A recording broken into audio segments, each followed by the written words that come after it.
8883 Glass. Today we are in Livingston, New Jersey, just wrapping up a corner shower enclosure. All this glass is in 1/2 inch low iron with the invisible guard coating from Bear Glass. So I get this question a lot, especially in this configuration, is since we've got a 90-degree hinge here holding this door, so that means the weight of the door is being held off of this panel. Do we need a header? Absolutely. See, the reason is because no matter how big the brackets are, how thick the glass is, the weight of this door literally is not on the strongest pivot or strongest point of the glass securement.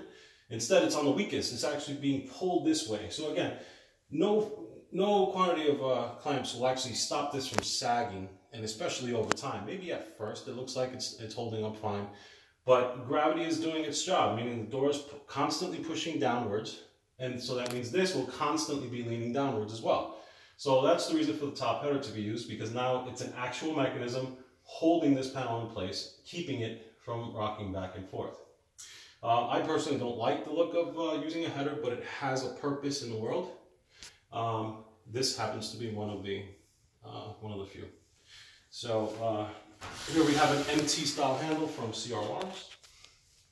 Again, 90-degree hinges, also from C.R. Lawrence. And we've made this a double acting door. Okay. Any questions, feel free to comment below. I usually get back to the comments within about 24 hours or something if there are questions, and please keep it clean, folks. If you need one of these, please feel free to give us a call, 888-83-GLASS, or visit our website, njglassdoors.com. Thank you.